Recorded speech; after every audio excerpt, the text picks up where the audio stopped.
The summer of 1985 shimmered with a deceptive warmth over St. Joseph County, Indiana, a season of long days and languid evenings, of children's laughter echoing from backyards and the sweet scent of freshly mown grass. It was on one such ordinary Sunday, June 9th, that a family set out for a leisurely afternoon stroll, their dog trotting eagerly ahead, pulling them along a familiar path behind the imposing, yet somewhat faded, Howard Johnson Motor Lodge. The lodge, a beacon of orange and blue along Cleveland Road, stood as a landmark near the intersection with State Road Chinbaba, a place of transient comfort for travelers. But the path behind it, less manicured, more wild, held a secret far removed from any comfort. The dog, a curious creature, veered off the trail, its barks turning from playful excitement to something more urgent, a low, guttural warning. What they found, nestled amongst the undergrowth, was a sight that would forever scar their memory and cast a long, cold shadow over the quiet community. A body, or what remained of one, badly decomposed, barely human in its decay, lay abandoned. The idyllic afternoon shattered into a scream, a frantic call to 911, and the sudden, chilling intrusion of death into a day meant for life. When the St. Joseph County Sheriff's Department arrived, the air thickened with a grim professionalism. The scene was meticulously processed, every inch of ground scoured for clues. The victim was a man, they determined, his features obliterated by time and the elements, his story a blank canvas. But the cause of death was undeniable, a gunshot wound. This wasn't a natural end, nor an accident. This was murder, a life brutally extinguished and then discarded. The only discernible clue, a poignant whisper from the deceased, was the green U.S. Army jacket he wore, bearing the name Hosea stitched prominently upon it. For a fleeting moment, it felt like a breakthrough, a name, a thread to pull. Was Hosea his name? Was he a soldier? The initial hopes, however, quickly dissolved into a fog of dead ends. Investigators soon learned the jacket had been acquired from a soup kitchen in South Bend, an act of charity that inadvertently obscured rather than illuminated the victim's true identity. It became clear that the man had not been killed where he was found. The dumping ground offered no answers to his final moments, only the silent, unforgiving witness of the Indiana soil. The case stalled, then cooled, eventually settling into the icy grip of the unsolved. Without a name, without a motive, without a killer, the man became a ghost, an anonymous victim simply known as Howard Johnson John Doe, forever young in the official records, eternally in his 20s or 30s, a white male lost to the annals of history. 4 decades passed, each year adding another layer of dust to the case file, another ripple of silence over the tragedy. Detectives came and went, some glimpsing the thick folder with its stark John Doe label, others never even knowing the story it held. The memory of the discovery faded for many, relegated to local legend or a passing thought for those who still lived near the old motor lodge. But for the St. Joseph County Police Department, especially for those who believed in the enduring power of justice, the file remained a whisper, a challenge. It was about a year and a half ago when a renewed effort to tackle cold cases began to take shape within the department. Detective Alan Barnes, a man whose quiet determination belied a fierce resolve, found himself drawn to the Howard Johnson John Doe. "This is one of the ones that was interesting to us, John Doe," he would later reflect, his voice measured. "And we thought identifying the body would be the first step." It was a simple yet profound realization. How could they solve a murder if they didn't even know who was murdered? The answer lay not in dusty archives, but in the astounding leaps of modern science. The advanced DNA and genomics technology that hadn't even been a dream of 1925 now offered a tantalizing glimmer of hope, a potential key to unlock a 40-year-old secret. The decision to exhume was not made lightly. It was a complex dance of legal permissions, ethical considerations, and the sheer logistical challenge of disturbing a final resting place. Detective Barnes consulted with St. Joseph County Sheriff Bill Redman, a man equally committed to the pursuit of justice and the comfort of victims' families. I thought it was important as sheriff just to do whatever we can, utilize the current technology that we have with DNA testing to do what we can to identify these people and hopefully bring some closure to the families of these victims, Sheriff Redman affirmed, his words carrying the weight of his office and his personal conviction. The plan was set. On a crisp Monday morning, September 16, high near 2025, just as the first tendrils of dawn began to paint the sky in hues of soft gray and pale pink, a small contingent of law enforcement officials and forensic specialists gathered at Tut Cemetery. The air was cool, almost reverent, as the heavy equipment was carefully positioned near the forgotten grave. This was not a routine excavation. It was an act steeped in both science and a deep human hope. The ground, now 40 years undisturbed, held not just bones, but a silent testament to a life cut short, a family left to wonder, a killer who had walked free.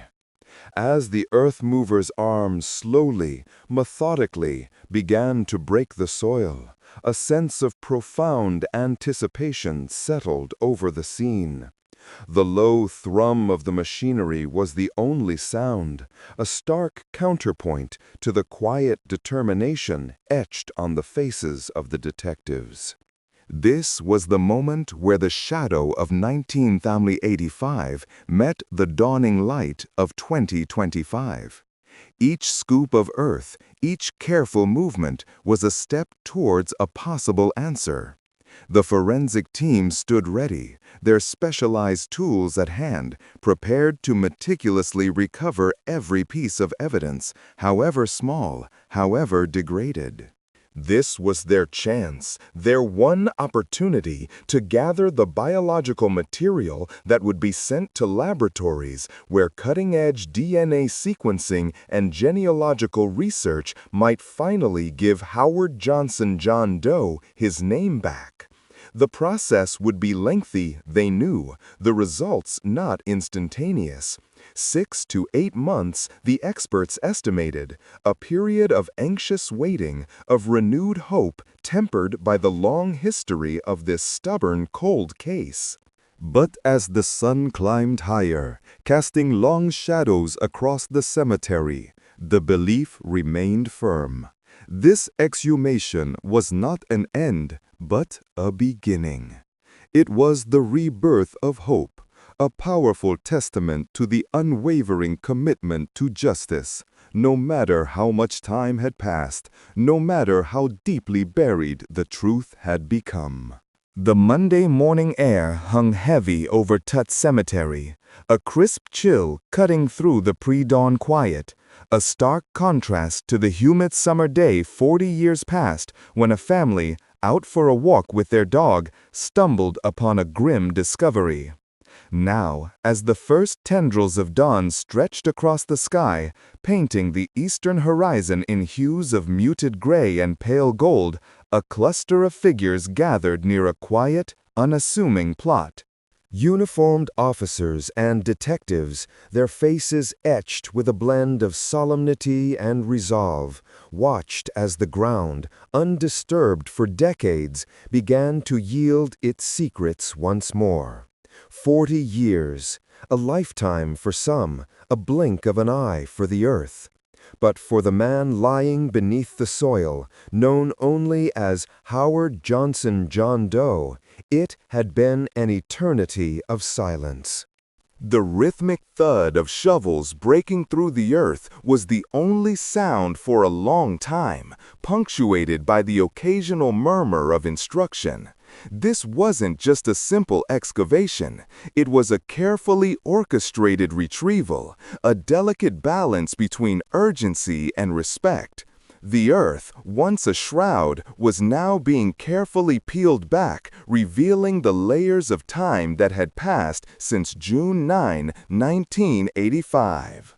The body, found behind the Howard Johnson Motor Lodge, a stone's throw from the bustling intersection of Cleveland Road and State Road 933, had been badly decomposed even then.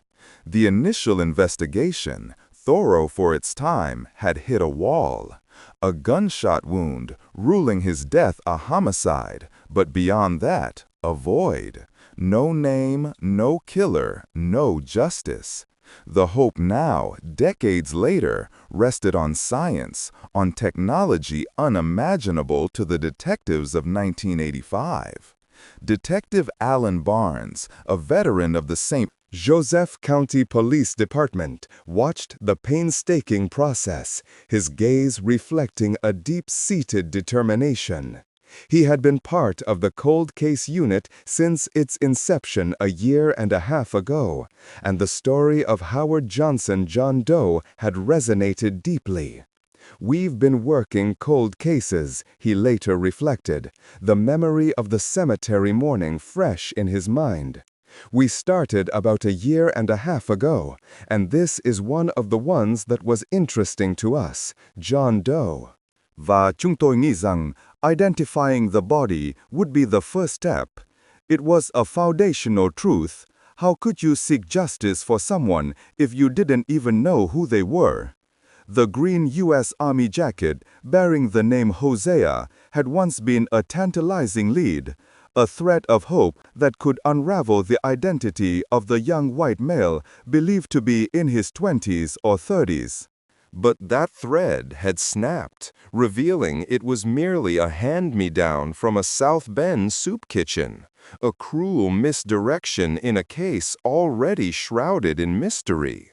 The understanding that the man was likely not killed where he was found added another layer of complexity. His presence behind the motel was probably the end point of a journey, not its origin.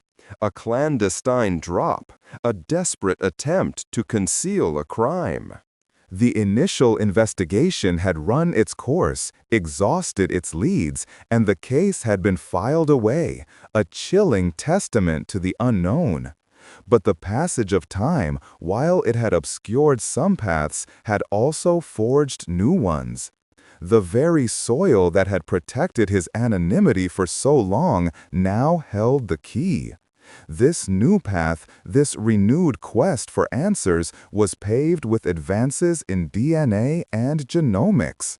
40 years ago, DNA profiling was in its infancy, barely a whisper in forensic science.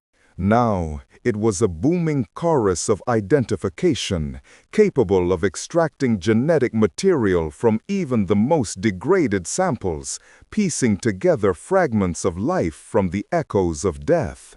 The hope was that this sophisticated technology could not only establish a comprehensive genetic profile, but perhaps, through familial DNA searches and advanced genealogical techniques, connect the unknown man to a family, a name, a life. St. Joseph County Sheriff Bill Redman, his voice firm with conviction, echoed the department's commitment. "I thought it was important as sheriff just to do whatever we can, utilize the current technology that we have with DNA testing to do what we can to identify these people and hopefully bring some closure to the families of these victims." It wasn't just about solving a crime. It was about honoring a life, about giving a name back to someone who had been reduced to a case number and a moniker. It was about the families, the parents, siblings, or children who might still carry a lingering ache, a question mark where a loved one should be. The very act of exhumation, though a stark reminder of the tragedy, was also a beacon of hope, a tangible sign that the authorities had not forgotten, that the pursuit of justice, however delayed, remained unwavering. Once carefully unearthed, the remains would embark on another journey, this time to a specialized forensic laboratory where the painstaking work of extraction and analysis would begin. Every fragment, every bone, held the potential to whisper secrets across the decades. Đọc với giọng kể chuyện bí ẩn, hồi hộp. The process would be intricate, demanding, and far from instantaneous. Detectives estimated that the results, the first real answers in 40 years, would take 6 to 8 months to materialize.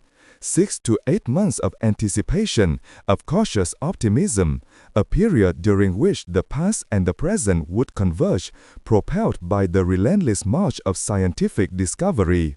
The quiet dignity of the cemetery, the hum of equipment, the determined faces of the law enforcement officers, all underscored a singular, unwavering objective: to finally give Howard Johnson John Doe his name back, and in doing so, perhaps, to finally bring his killer to justice. The long wait had begun anew, but this time it was laced with a potent, modern hope.